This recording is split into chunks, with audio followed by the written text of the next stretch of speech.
Hello, Red Rick Productions here with another LEGO review. Today I have the LEGO Star Wars Imperial TIE Fighter set. The set number is 75300. It has 432 pieces, 3 minifigures, and 1 build. So without further ado, let's take a look at the build. So here is the only build to this set. It's a TIE Fighter. You're not going to get any like weird little side builds that are unnecessary to just bump up the part count, you know. You just get the TIE Fighter. And what you see here is pretty much what you get. There's not much to it. There's some prints on each side of the little wings, I would say. I really don't know what to call them. But yeah, those are pretty good. And there's some nice little building techniques to get those diagonals right there. There is a new piece on the wings, though, where there's this 8x8 plate, I think. Yeah, it's an 8x8 plate with some Technic pin receivers on the end so that you can connect the wings. And that's just to help with the sizing of this.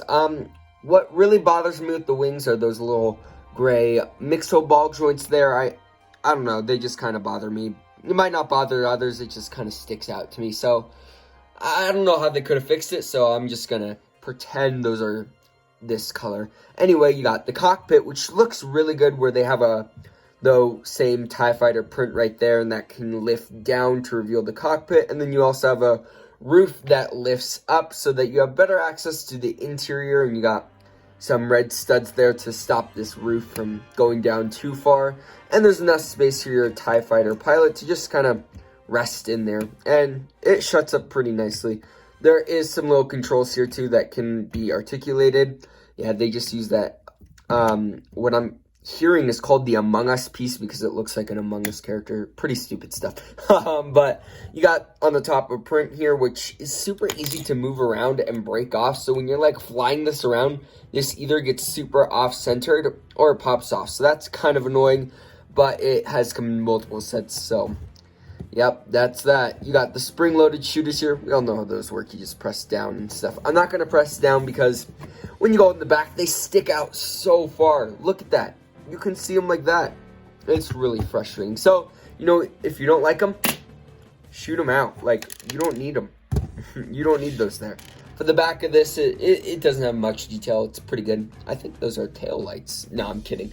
I don't really know. But, I mean, one last thing I want to mention is that the TIE Fighter cockpit is a little bit large for the scaling of those wings right there. You can see it feels a little bit larger than the actual TIE Fighters in the movie.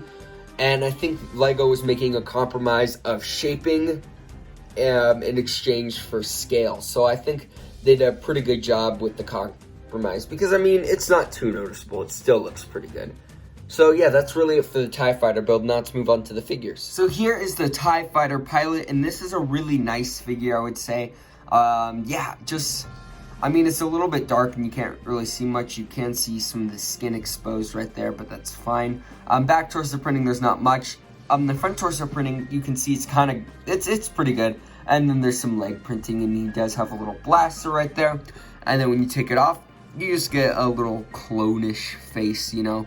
And the helmet is a really nice mold, and I think they did a pretty good job with that. Yeah, it looks good. Now let's take a look at the next figure. This is the Stormtrooper Minifigure, and you can see there's some leg printing, some torso printing. There's the back torso printing. Again, this looks pretty good. And then the blaster. Yeah, and I do really like this helmet where it's dual molded on the inside. So you get some really crisp and clean colors and lines right there. So that's good.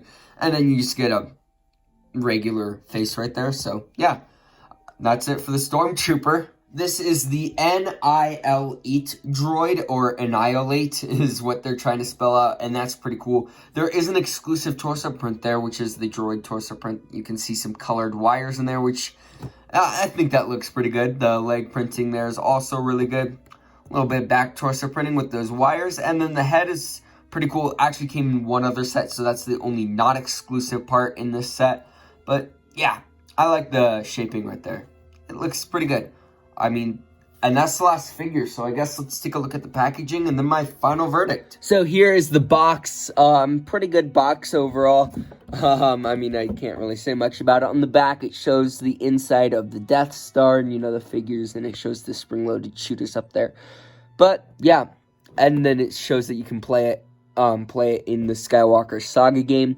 Overall, pretty good box design. I like it. So here is the instructions. I'm holding at an angle so that you can see everything. Where is it? There. So it shows the set all built up at the end. Of course, it told you how to build the set, but here they show some of the other sets. Yeah, there's some pretty cool ones. I did a review on this one, and this one, and now I'm doing a review on this one. Here they show the minifigures in the set, or in the sets that are shown on the other page. They have the Skywalker Saga ad, and then the piece count, and then the win. So that's it for the instructions. Underneath here, I was trying to hide it, but they're the leftover pieces. Nothing too special, just some average leftover pieces.